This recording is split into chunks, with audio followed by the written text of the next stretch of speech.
It's interesting. In my time here at Emory and Henry College, there has been no doubt who the most dominant sports team has been: women's swimming. The Wasps have been under a coach that has had Division I experience at schools such as University of Wisconsin-Milwaukee, Eastern Michigan, and Penn State.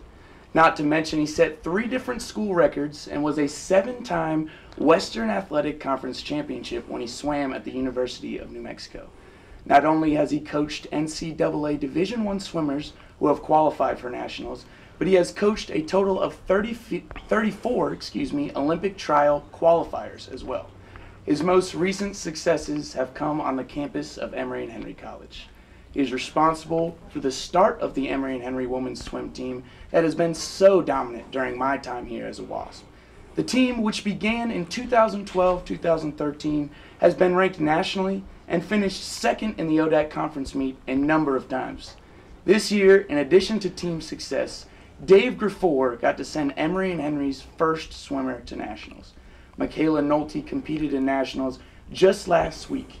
With all this being said, we have Dave Griffor here on the set with us, who reminded me today that this is your first time on the set of EHCTV. Absolutely. That was a big time intro too. Appreciate that. Hey, no problem, man. So we just had this big time news. Michaela Nolte going to nationals at the Greensboro Aquatic Center. Yep. Just give us a quick recap. I know she swam the breaststroke and the freestyle as well. Yeah. So she was invited in the 100 breast and 200 breast. Okay. Top 20 made it. She was 16th in the 100 breast and 19th in the 200 breast. And the reality of it is, if you qualify, you can swim a bonus event. So she's also the ODAC champion and ODAC record holder in the 50 free. So we were able to put her in that as well, and she swam that on Wednesday, and then 100 breast on Friday, 200 breast on Saturday. And I was talking to you earlier. Unfortunately, only the top 18 is it that return? Top 16 make it back. Yeah. So she will not be making it back, but definitely do not want to downplay this success.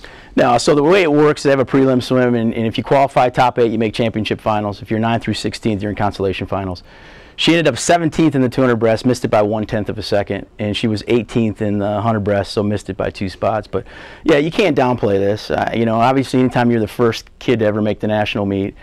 And again, you know, I'm a team player, and I want our athletic department to move forward, and we want to contend for championships, but we also want to be at the national level. And somebody's got to start that. You know, somebody's got to get us back there. We haven't been back since 2003 softball, and that last individual qualifier, I believe, was 1991. So this is a huge accomplishment, not only for Michaela Nolte, but for our entire department.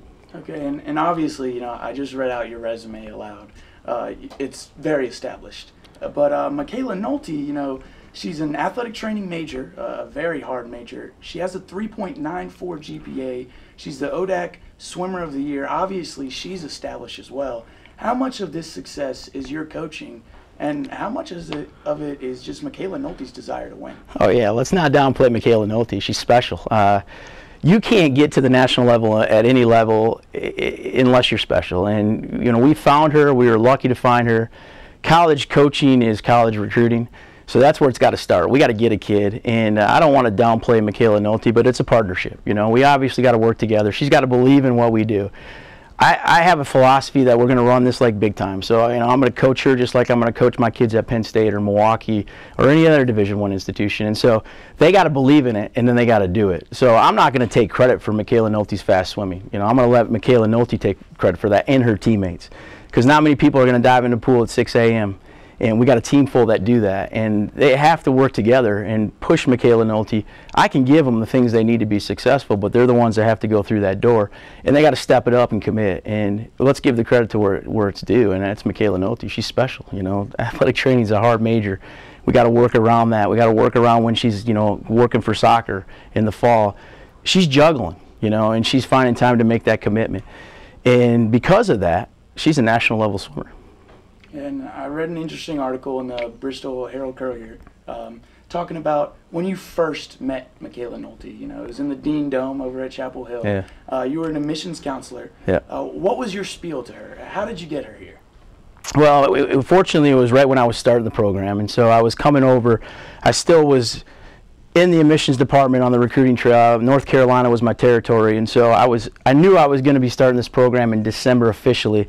But I was able to kind of have a sign out there, and word got out. That was the great thing. Word got out around the Dean Dome that that this guy's starting a team over here. So when she was going up to these tables, they're like, hey, you might want to go talk to that guy. So my spiel was like I would give any spiel if I was on the recruiting trail. You know, I got to sell Emory and Henry, and I got to not only sell the personal experience she was going to have, but I had to sell, hey, you want to be part of something special, something new, something that you can add to. And I recruited her, and I recruited her hard, especially after she told me how fast she was. Yeah, and you've coached at big-time levels, 34 Olympic trial swimmers, Penn State, Eastern Michigan. Where does a swimmer like Nolte fit in amongst all that talent? Yeah, so she's developed into a national level kid here. She's in a position now, let's say she wanted to transfer today. She could go head into a mid-major D1. You know, she's not a Big Ten swimmer. And, you know, as I talked earlier, she's a perfect fit for Emory and Henry, because here's a kid that was good out of high school, wanted to have balance between academics and athletics, and then put the work in to develop into who she is today. And so Emory and Henry was really the perfect fit for her. And because of it, she has seen a ton of success, and I couldn't be happier for her or the team or the department. Yeah, and you've coached this team 2011, 2012. There was no team at all. The next year you had 7 swimmers come in. In addition to all that, you've hired 9 of our very successful coaches. You know, what is it about you? Like, what does it take? Where does this success come from? I think it's not about me. I think, number one, we got an incredible leader in our department, Myra Sims, and I give her credit. She recognizes, you know, my skill set and what I could bring to the department. And here's the truth of it is, you know, we got to have the mentality we want to be big time here, and we got to have the mentality that we want to find coaches that want to be big time. There was a time here across the board we didn't have that across all sports. Maybe a few sports had that mentality. So I don't think it's me. I think it's sort of my passion for college athletics. It's the director of athletics, Myra Sims' passion for athletics.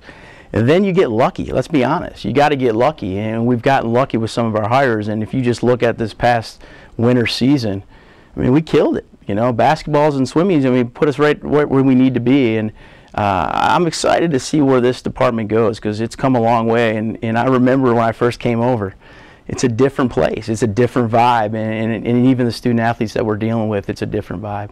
All right, and I have to ask you, you know, you live in Damascus, you're married, you've seen all this success, the change in culture. Is this a long-term stay here at Emory College? Yeah, I get that question asked all the time, and I get it asked by recruits all the time. And what I always say is, I'm here now, and you can never predict the future. You don't know where you're going to be next week, and you don't know what life's going to throw at you. I live for today, and so I'm here today, and I'm enjoying the success we have. That's a very safe answer. I appreciate that. But that's all the time we got, man. I'm glad you experienced your first time here on the Allen set. Yeah, I appreciate having me. Thanks. I would have shaved. Absolutely. So would I. That will do it for the sports interview. I'm Kevin Anzenberger. He's Dave Dufour. I'll now send it over to the sports update.